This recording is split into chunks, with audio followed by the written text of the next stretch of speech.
So we were discussing about the lysosome. As I was telling you कि जो lysosome होते हैं वो गोल्गी apparatus से फॉर्म होते हैं. They are covered by a single plasma membrane. उसी में साइटोप्लाज्म होता है और बहुत सारे हाइड्रोलाइटिक एंजाइम्स जो होते हैं वो प्रेजेंट है. अब now let's split the word hydrolytic to understand its meaning. Hydro word का मतलब होता है वाटर. ठीक है. लाइसिस, हाइड्रो का मीनिंग मैंने आपको बताया क्या है, वाटर. लाइसिस का मतलब होता है ब्रेक डाउन. तो अगर वाटर को यूज करके हम किसी लार्ज मॉलिक्यूल को स्मॉल मॉलिक्यूल में चेंज कर रहे हैं, then that process will be called hydrolysis. तो लाइसिस वर्ड आपका जहाँ पे भी यूज होगा बच्चे, उसका मीनिंग होता है ब्रेक डाउन. ठीक है. Lysis means break down, hydro means water. जैसे केमिस्ट्री में आपने एक टर्म पढ़ी होगी इलेक्ट्रोलाइसिस. पढ़ी है ना आप सबने ये टर्म. तो वहाँ पे इलेक्ट्रोलाइसिस का मतलब क्या होता है, सिंपल वे में समझेंगे तो लाइसिस का मतलब है break down. Electro word refer करता है इलेक्ट्रिसिटी को. अगर इलेक्ट्रिसिटी को यूज करके हमने किसी लार्ज मॉलिक्यूल को स्मॉल मॉलिक्यूल में ब्रेक कर दिया, जैसे NaCl को हमने आयंस में ब्रेक कर दिया, तो ये प्रोसेस हो जाएगा इलेक्ट्रोलाइसिस. तो हाइड्रोलाइसिस में हम क्या कर रहे हैं, we are using water and with the help of that water we are breaking the large molecule into small molecule. तो ये जो हाइड्रोलाइटिक एंजाइम्स हैं, इसके अंदर लाइपेज प्रेजेंट हो सकता है. लाइपेज देखो, एंजाइम के लास्ट में हमेशा सफिक्स आता है ASE. ये हम चैप्टर 9 में डिस्कस करेंगे. तो लाइपेज एक ऐसा एंजाइम है जो लिपिड्स को डाइजेस्ट करता है. प्रोटीएज एक ऐसा एंजाइम है जो प्रोटीन्स को डाइजेस्ट करता है. कार्बोहाइड्रेट्स एक ऐसा एंजाइम है जो कि कार्बोहाइड्रेट्स को डाइजेस्ट करता है. तो जो हमारे लाइसोसोम है उनके अंदर लिटरली हर टाइप के मॉलिक्यूल को डाइजेस्ट करने वाला एंजाइम है. और ये जो एंजाइम्स होते हैं ये एसिडिक पीएच के ऊपर काम करते हैं. तो ये हर टाइप के मॉलिक्यूल को डाइजेस्ट कर सकते हैं, whether it is carbohydrate, it is protein. In fact DNA और RNA को डाइजेस्ट करने वाले एंजाइम्स भी लाइसोसोम के अंदर प्रेजेंट होते हैं. Then we have to discuss. अच्छा, यहाँ पे PPT में तो नहीं मैंशनड है बट मैं आपको बता दूँ कि जो लाइसोसोम है उसके बहुत सारे इंटरेस्टिंग फंक्शंस भी हैं. जैसे कि लेट्स से कि हमारी सेल है, इसके अंदर ये एक माइटोकॉन्ड्रिया है. ये माइटोकॉन्ड्रिया पूरा डैमेज्ड हो चुका है. ठीक है. माइटोकॉन्ड्रिया पूरा डैमेज हो चुका है मीन्स डेड हो गया है, बिकॉज वी नो सेल के ऑर्गेनल्स भी एक सर्टेन टाइम तक सर्वाइव करते हैं and then they get damaged and they need to be recycled.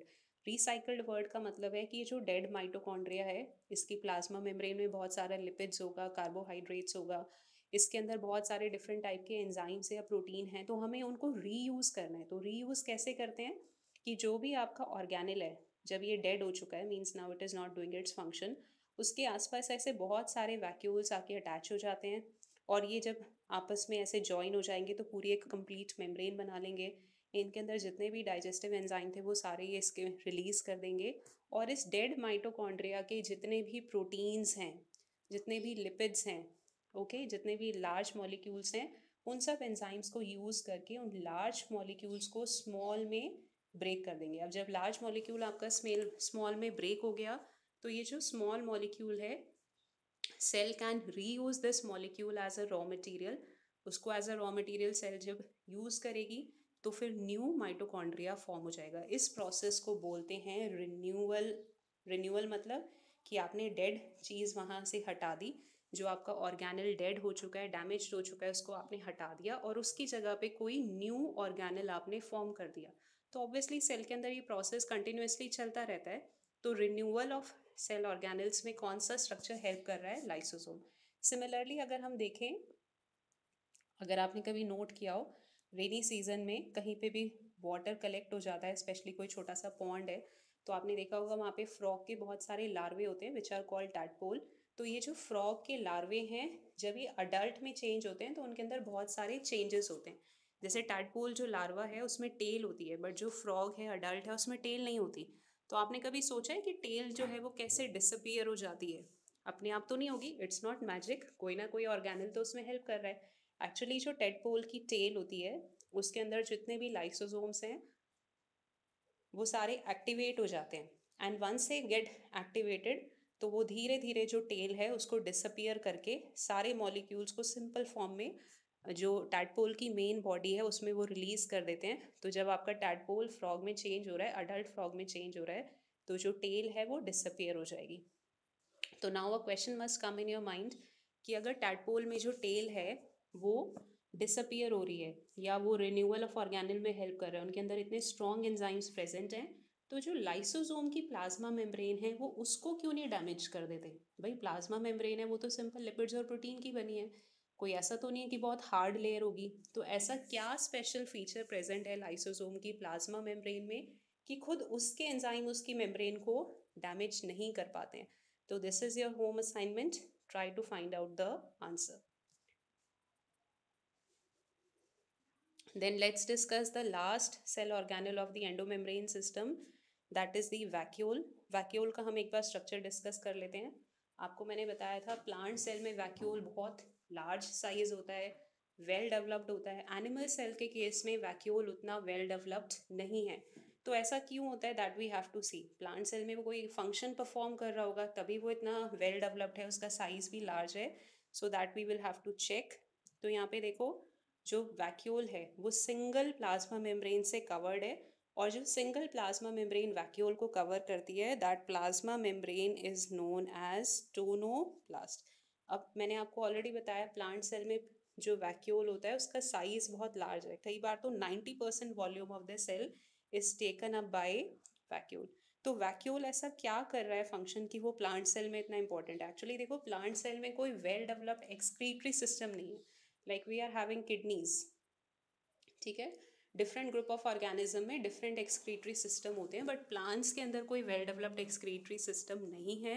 तो ये जो वैक्यूल है ये जो भी प्लांट के वेस्ट प्रोडक्ट्स हैं या प्लांट की जो भी ऐसे प्रोडक्ट्स हैं जिनको प्लांट की रिक्वायरमेंट्स नहीं है वो सारे वैक्यूल के अंदर स्टोर हो जाते हैं. तो जितने भी एक्सक्रीटरी प्रोडक्ट्स हैं, products which are not needed by the plants, वो सारे कहाँ पे सेव हो जाते हैं? प्लांट में, वैक्यूल में. तो they are helping in the process of excretion. Excretion में तो वो हेल्प कर रहे हैं ना कि जो भी अनवांटेड मटेरियल है वो अपने अंदर स्टोर कर रहे हैं. एनिमल्स के अंदर एक्सक्रीटरी सिस्टम वेल डेवलप्ड है, किडनीज है, ओके, लार्ज इंटेस्टाइन है, तो उनको वैक्यूल्स की ज़रूरत ही नहीं है. तो इसीलिए एनिमल सेल में वैक्यूल जो होता है वो बहुत ही स्मॉल इन साइज होता है. ओके, अब कुछ ऑर्गेनिज्म में स्पेशल टाइप का वैक्यूल भी प्रेजेंट होता है, जैसे कि let's take the example of amoeba. Okay, amoeba आपको पता है फ्रेश वाटर में मिलता है, और जो भी फ्रेश वाटर ऑर्गेनिजम्स होते हैं उनकी बॉडी में continuously water from outside enters inside the body. अगर किसी भी ऑर्गेनिज्म में बहुत ज़्यादा एंडोऑस्मोसिस हो जाएगा, या आई थिंक आपने 9th या 10th में पढ़ा भी था, एंडोऑस्मोसिस मीन्स वाटर बॉडी के अंदर एंटर हो रहा है फ्रॉम द आउटर एरिया. तो अगर इतना ज़्यादा एंडोऑस्मोसिस हो जाएगा तो in that case what will happen, amoeba पूरा बर्स्ट हो सकता है. So in order to prevent that, amoeba के अंदर एक छोटा सा वैक्यूल बनेगा, कॉन्ट्रैक्टाइल वैक्यूल. बॉडी में जो भी एक्स्ट्रा वाटर है वो इस वैक्यूल के अंदर चला जाएगा. Now this vacuole will fuse with the main plasma membrane and release the extra water outside. तो प्लाज्मा मेम्ब्रेन के साथ जब वो फ्यूज हो जाएगा, एक्स्ट्रा वाटर उसने रिलीज कर दिया, तो अमीबा बर्स्ट नहीं होगा. जितना भी एक्स्ट्रा वाटर उसकी बॉडी में एंटर होता जा रहा है that will B expelled with the help of this vacuole.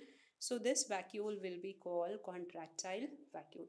फिर आपको पता है जितने भी यूनिसेल्युलर ऑर्गेनिजम्स हैं जैसे अमीबा है, पैरामीशियम है, आप 6-7 क्लास से स्टडी कर रहे हो कि जब उनको फूड कैप्चर करना होता है तो they form a cup like structure. उसमें पहले फूड ट्रैप होता है, उसके बाद फिर बॉडी के अंदर एक वैक्यूल बनता है, वैक्यूल के अंदर फूड चला जाता है. तो ये जो वैक्यूल बनता है जिसके अंदर फूड बॉडी के थ्रू एंटर हो रहा है, it is entering in the body, that will be known as food vacuole. तो वैक्यूल्स के और भी फंक्शंस हो सकते हैं स्मॉल यूनिसेल्युलर ऑर्गेनिज्म में, जैसे बॉडी में अमीबा के केस में वाटर परसेंटेज मेंटेन करने में हेल्प कर रहे हैं, फूड कैप्चर करने में भी हेल्प करते हैं. So with this we have finished the endomembrane system.